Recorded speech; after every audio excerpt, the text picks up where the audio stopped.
Hi అండి, బాగున్నారా? Sankranti special సున్నుండలండి. నేనైతే కనుక ఒకప్పుడు మినపగుళ్ళు తీసుకున్నానండి, పొట్టు తీసినవి.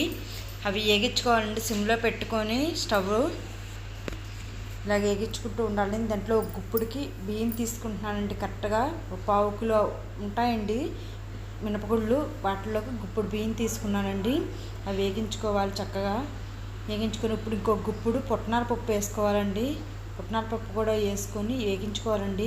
మనకి పుట్నాల పప్పు, బియ్యము, మినపగుళ్ళలో వేగినవి పిండి వాడించుకుంటాం కదండి, చాలా టేస్ట్గా ఉంటాయండి. ఇగోండి వేగిపోయినవి ఒక పక్క తీసుకొని చల్లారి పెట్టుకుందాము.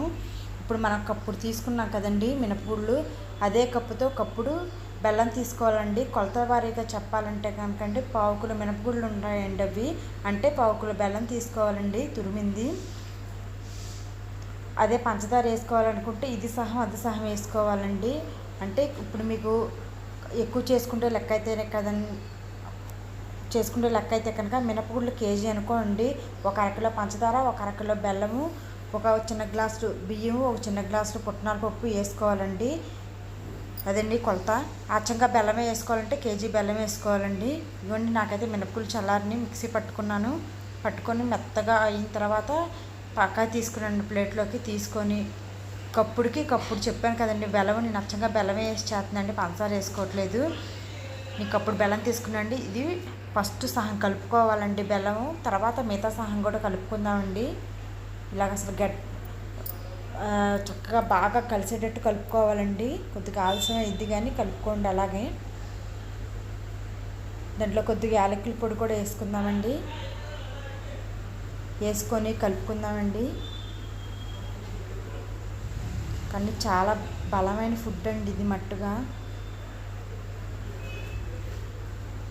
ఇలా కలుపుకున్న తర్వాత దీంట్లోని నెయ్యి పెట్టుకొని వేసుకుందామండి.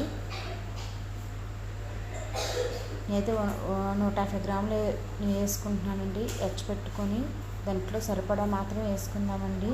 ఇలా కలుపుకుందామండి. కలుపుకొని ఉండలు చుట్టుకోవాలండి. కొద్దిగా వేసుకోవాలండి, ఒక్కసారే కాకుండా.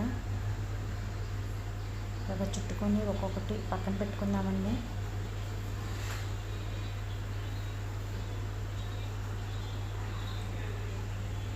కానీ సున్నుండండి మనకి నోట్లో పెట్టగానే చాలా టేస్ట్గా అండ్ మన పళ్ళకి కానీ నోటికి కానీ అతుక్కోదండి. ఎందుకంటే మినపగుళ్ళు అయినా సరే దాంట్లోని మనం వేసిన గుప్పుడు బియ్యం, మన పుట్నాల పప్పు ఉంది కదండి, అది జింకదన రానివ్వకుండా చేసిద్దండి మనకి. కానీ హెల్దీ ఫుడ్ కూడా అండి ఇది. హెల్దీ అండ్ టేస్టీ ఫుడ్ అండి. ఇదిగోండి ఇలాగ అన్నీ చేసేసుకుందామండి సున్నుండలు. ఇదిగోండి అయిపోయినాయి సున్నుండలు తయారు చేయడం. నేనైతే మీడియం సైజు కాదు, అలాగని పెద్ద సైజు కదండి, మధ్యలో చేసుకున్నాను. కరెక్ట్గా నా చేతికి సరిపడా సైజ్ చేసుకున్నాండి. నచ్చితే లైక్ చేయండి, షేర్ చేయండి, సబ్స్క్రైబ్ చేసుకోండి.